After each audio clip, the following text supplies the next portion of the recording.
नमस्कार श्रोते हो, इरा ब्लॉगिंग मराठीवर तुम्ही ऐकत आहात तिची तपश्चर्या या कथेचा भाग 23। लग्नानंतर पहिल्या प्रथमच उमा आणि मानस आज एकमेकांसोबत नाहीत। पाहूया पुढे काय होते ते। मानस आणि आई बाबा उमाच्या घरून निघाले तेव्हाच उमा त्यांच्याबरोबर आली नाही या भावनेने मानसच्या मनात येत होतं की आपलं काहीतरी इथे राहते की काय। लग्न झाल्यानंतर उमाच्या घरून मानस एकटा कधीच निघाला नव्हता। घरी आल्यावर हातपाय धुवून थोडा आराम करून रात्री सगळेजण जेवले। मानस वरती त्याच्या खोलीत झोपायला गेला। इतक्या लगेच झोप येणार नव्हती म्हणून त्याने पुस्तक वाचायचं ठरवलं। त्याने पुस्तक हातात घेतलं पण त्याच्या मनात उमाचेच विचार होते। मानसने उमाला पत्नीचा दर्जा दिला नव्हता तरी सुद्धा लग्न झाल्यानंतर उमाचा वावर त्या खोलीत होता। जरी ती खाली झोपत होती तरी सुद्धा ती इथे आहे ही भावना त्याच्या मनात असायची। आज त्याला खूप एकटं एकटं वाटत होतं। त्याच्या मनात आलं, उमाबद्दल आपल्या तशा काही भावना नाहीत तरी सुद्धा तिचा विरह आपल्याला का जाणवतोय? तिच्या सहवासाची आपल्याला सवय झाली आहे का? तिने कायमच आपल्याबरोबर असावं असं आपल्याला का बरं वाटतंय? नंदिनी जिवंत आहे हे कळल्यानंतर सुद्धा आपण स्वतःहून तिच्याजवळ नंदिनीचा विषय कधीच काढला नाही। उमाला वाईट वाटू नये म्हणूनच आपण तसं केलं असेल, नाही का? आज आपण एकटे आहोत तरी सुद्धा आपल्या मनात नंदिनीचा विचार न येता उमाचाच विचार येतोय। हा कसला संकेत आहे? त्याच्या मनात आलं, आपण उमाला फोन करूया का? नको, ती झोपली असेल। कदाचित उमा पण आपलाच विचार करत असेल। त्याने मोबाईल हातात घेतला आणि उमाचा नंबर फिरवला। क्षणाचाही विलंब न होता तिथून फोन घेतला गेला। म्हणजेच ती पण मानसच्या फोनची वाट पाहत होती। हॅलो, तू झोपली नाहीस अजून? आई बाबांबरोबर गप्पा मारत होते। आता झोपतेच आहे। तुम्ही अजून जागे कसे? नाही ग, मी पण जरा वेळ वाचत होतो। आता झोपेनच। काळजी घे स्वतःची आणि आई बाबांची। शुभरात्री। शुभरात्री। उमाच्या मनात पण मानसचेच विचार येत होते। आपली आठवण येत असावी म्हणूनच बहुतेक त्याला झोप येत नव्हती। उमा सुद्धा लग्नानंतर त्याच्यापासून कधी लांब राहिली नव्हती। तसं पण त्यांच्या लग्नाला जास्त काळ लोटला नव्हता तरी सुद्धा दोघांची याद में तेरी जाग जाग कर हम रात भर करवटे बदलते रहे अशी हालत होती। त्याने आपल्याला फोन केला म्हणजे नक्कीच त्याला आपली आठवण येत असेल का? आपण त्याच्याबरोबर नाही हे त्याला जाणवत असेल का? की आपण नसल्यामुळे तो नंदिनीच्या विचारातच रमला असेल? आज आपण इथे आई बाबांकडे आहोत तरी सुद्धा आपलं मन मानसकडे झेप घेत आहे। सगळ्यांचं मन असं बेलगाम धावत असतं का? अचपळ मन बाझे नावरे आवरिता। कुठेतरी वाचले की प्रखर इच्छाशक्तीच्या जोरावर आपल्या मनातल्या सर्व इच्छा आपण पूर्ण करू शकतो। मानस आपला हा व्हावा ही आपली मनापासून इच्छा आहे।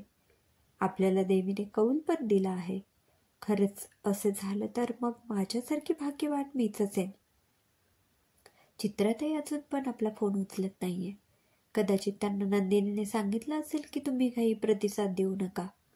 समजा तिथे जायला मानस पण तयार झाला तर तिथे आपल्याला काय ऐकावं लागेल? नंदिनी मानसला भेटायला तयार होईल का? भेटल्यानंतर त्यांच्यात पूर्वीचेच भावबंध निर्माण झाले तर आपल्याला त्यांच्या मार्गातून बाजूला व्हावं लागेल। या सगळ्याला आपण कसं काय तोंड देणार? आई बाबा तर पूर्णपणे खचून जातील। काय होईल ते देवालाच ठाऊक। विचार करता करता उमाच्या मनात आलं की आज इथं पहिलीच रात्र आहे। आपण मानसपासून दूर आहोत। अजून उद्या पूर्ण दिवस, उद्याची रात्र, त्यानंतर आपण घरी जाणार। तेव्हाच मानसचे दर्शन होईल। आपण इथे राहिलो तर ते मानसच्या पथ्यावरच पडलं असं त्याला वाटत असेल का? सकाळी उठल्यावर उमाचा दिवस आईला मदत करण्यात सुरू झाला। काम करता करता ती बाबांची गप्पा मारत होते त्यामुळे त्यांना एकटं वाटत नव्हतं। शाळेचा विचार येऊ नये असं तिला वाटत होतं। बऱ्याच दिवसांनी बाबांनी उमाच्या हातचा आला घातलेला चहा घेतला आणि ते खुश झाले। उमाने खूप दिवसांनी तिचा प्रिय रेडिओ लावला।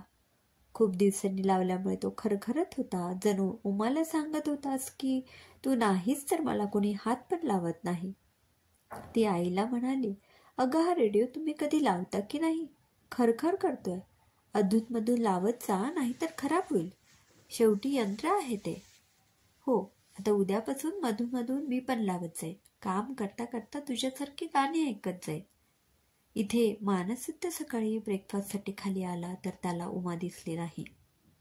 पटकन त्याला वाटलं की तो कदाचित मागेच उभी असेल म्हणून तो तिला हाक मारणार इतक्यात त्याच्या लक्षात आलं उमा माहेरी राहिली आहे. त्याने शांतपणे ब्रेकफास्ट करायला सुरुवात केली. काय रे मानस, आज उमा नाहीये तर एकदम शांतपणे ब्रेकफास्ट चालला आहे?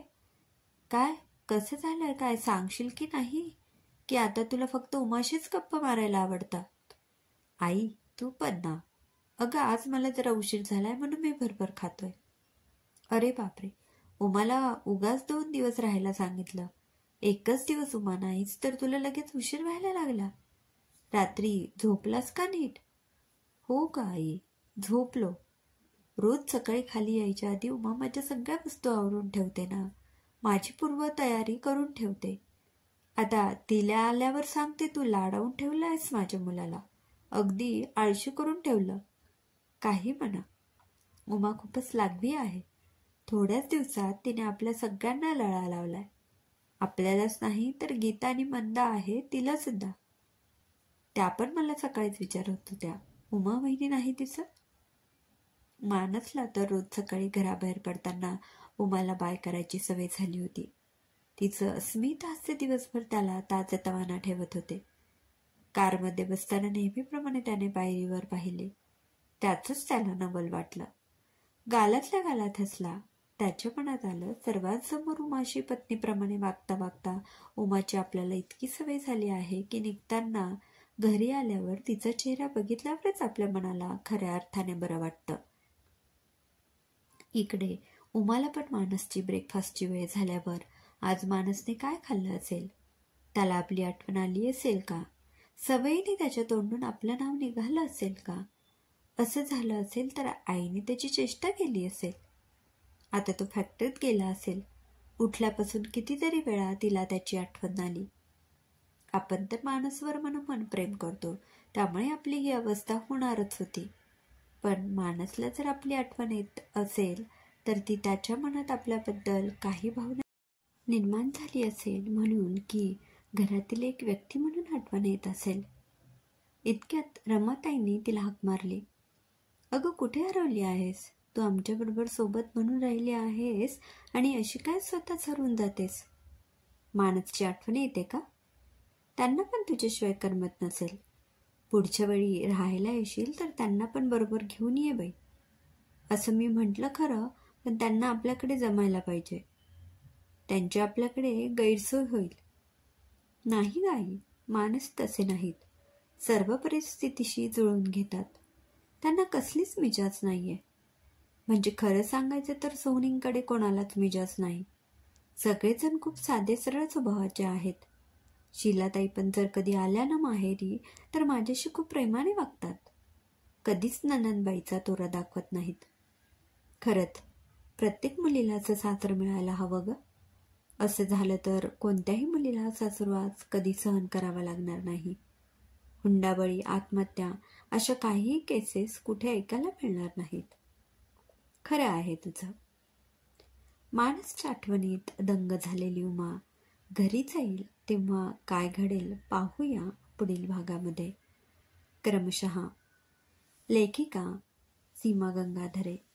श्रोते हो, तोपर्यंत हा भाग कसा वाटला कमेंटमध्ये नक्की कळवा. पुन्हा भेटूया कथेच्या पुढील भागात. ऐकत रहा तिची तपश्चर्या. धन्यवाद.